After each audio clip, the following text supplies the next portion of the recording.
Hi guys, Emma from Yellow Brick Roads here, helping you build your confidence whilst I'm building mine. So I thought I would get outside today and do a little live video on the topic of habits. So I'm practicing what I preach and getting outdoors. I'm just going to sit down, otherwise I'll be puffing and puffing.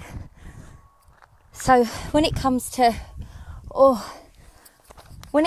making big changes in our lives and doing the things that make us feel happy, make us feel good, I believe it all comes down to our habits. And if we can adopt, I hope you can hear me, if anybody's watching, I think there's a couple of people watching, just confirm that you can hear me.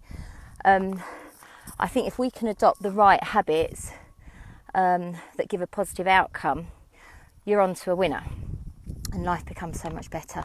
So I'm just going to go over some of my notes that I've made today. So I've put here a habit. What is a habit? A habit is a routine or behaviour that is repeated regularly. And obviously we can have good habits and we can have bad habits, but ultimately it's our habits that rule our life. They rule absolutely everything. So a habit can be as simple as getting up in the morning and making a cup of coffee that we do every morning. I went from getting up and having my hot water with lemon to having a few sort of sleepless nights and feeling that I wanted coffee, and then that's what I was doing every morning. I was getting up and having a coffee, and now that's become one of my habits, that I get up every morning and I have a coffee. So it's maybe something I need to look at and change. But yeah, it can be as simple as that. Getting in the car, driving, you sort of go on autopilot, don't you? You're not even really thinking about what you're doing. It's just part of what you do every single day. And I've put here, how can we build the good habits? Because ultimately that's what we want to do. We want to build the good habits in our life to get the good outcomes. So I know one of the key things for me, I feel like especially for me, I want to achieve things. And if I decide that I want something, it's like I want it now. We all, we tend to not be, I know for me anyway, I tend not to be very patient. So if I have an idea about something, I'm like, right, okay, that's my idea. This is where I want to go with it and I want it now. So sometimes the steps that I take are big steps. Whereas I honestly think that if you're going to build good habits, and especially lasting habits, you need to keep it really small and you need to keep it really simple. So an example of that could be if you want to get fit and you want to start exercising, or you want to get fit. So you say to yourself, right, I'm going to start going to the gym 3 or 4 times a week. And at the moment you don't go to the gym at all. Well, in a way, you're sort of setting yourself up to fail, because that's quite a big leap from not going to the gym at all to going to the gym 3 or 4 times a week. So you may want to say to yourself, right, okay, I'm going to walk once a week. I'm going to start off really small and I'm just going to build it into my routine that every single day I get up, I have a glass of water, and then once a week I go out for a walk. And then maybe 2 or 3 weeks after that, you get out a couple of times a week. And that progresses to going to the gym once, then twice, then 3 times a week. So you want to keep it small. You want to have small goals that you can stick to every single day, every single week, that become bigger goals and bigger strides over time. You have to have clear intentions, and I've put here, which is something I read somewhere, information without emotion is rarely maintained. And what I mean by that, if I think back to my childhood and I think back to the times that I can really remember, that I look back and think, oh God, I remember that night, or I remember when this happened. When I think back, it tends to be a time where I was either really happy or really, really sad. So it's either a really sad moment or a really happy moment. And that's what I'm trying to say with that. When it comes to retaining information, if there's emotion attached to it, it tends to stick. If there's a time when there wasn't really much emotion around it, you don't really remember it. So you want your intentions and your goals to be clear, and you want to add emotion to your goals. Sarah Jane, you've just popped up. I'll call you in 5 minutes. Yes, you want to add emotion to your goals, because by doing that, they're going to embed. You're going to feel it. What's it going to feel like for you to achieve that particular goal? What's it going to feel like? What's it going to make of you to get to that particular place? Hi, darling. Because that is where, that's having an intention that you're setting out like that's got an emotion. It's got emotion attached to it. It's going to pull you towards it. It will really pull you towards it, and sort of have a bigger impact on you getting there. You want to design your environment. This is huge because your environment drives your behaviour. And again, what I mean by that is, say if you decide you want to stop drinking alcohol, you say I don't want to drink alcohol anymore. If you're in an environment where alcohol is there all the time, that's going to be really difficult for you because it's going to tempt you to start to drink. So your environment has a huge impact on your habits and what you do on a day-to-day basis. And I've also put here your support, so the people that you hang around with, which comes in line with your environment, I suppose.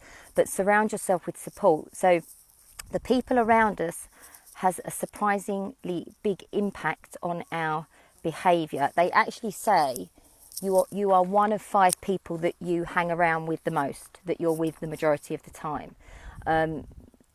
And that's so true. If you're in an environment, well, if you look at your life and then you look at 5 of the closest people to you's life, you're probably living a very similar life. You're probably doing very similar things every single day. And I've put here, one study showed that if you have a friend who becomes obese, your risk of obesity increases by 57%, even if that person isn't, living next door to you. It says even if that person is 100 miles away, if you're in contact with that person and you're speaking to that person on a regular basis, you have a 57% chance or risk of becoming obese if that person is obese, which is insane when you think about it. Your environment and your support network drives your behaviours and drives your habits. And the last one I've put here, which is a great way of building a good habit, is celebrating your small wins. And I think some of us are at fault for this because we're always moving on to the next thing. We're always moving on to that. We get something, we decide we want something. When we achieve it, we're on to the next thing. We're not actually necessarily celebrating where we are and what we've achieved and what we've accomplished. And I think by celebrating your small wins, it's so important for your motivation because you're celebrating every little step, which pushes you towards the next step and then the next step and then the next step. It keeps pushing you further forward. And some interesting facts that I've listed here. 40% of your actions are not conscious decisions but habits. You can take control of your life just by changing your habits and building good habits. A survey showed that a daily habit of self-acceptance was the cause of most people's happiness. I was chatting to a friend yesterday. If you can get to a point where you're self-accepting, you're happy with yourself, you show up as the true you, you're not fearful of everyone else's opinions and everyone else's talk and all that kind of stuff. That's one of the key things to your happiness, just accepting yourself for who you are.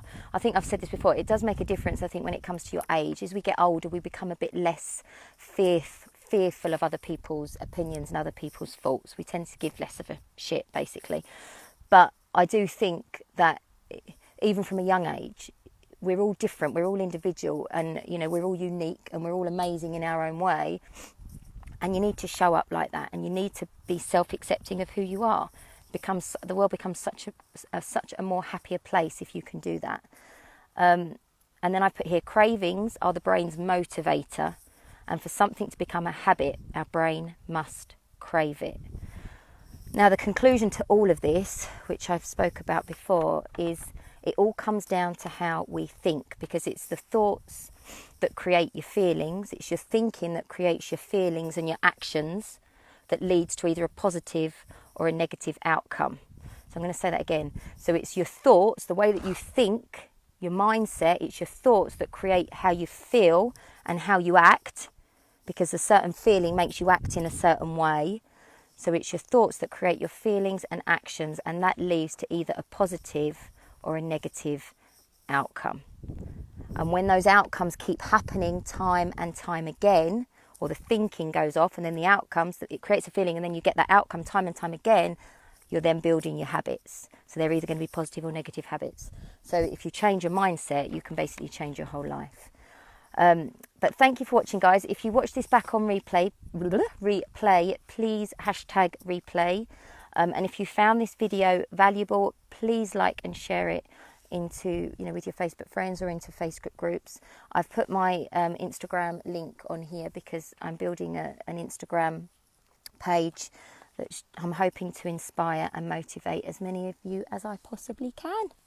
So have a lovely day. Like I say, hashtag replay if you watch this back, and I'll catch up with you soon. See you later.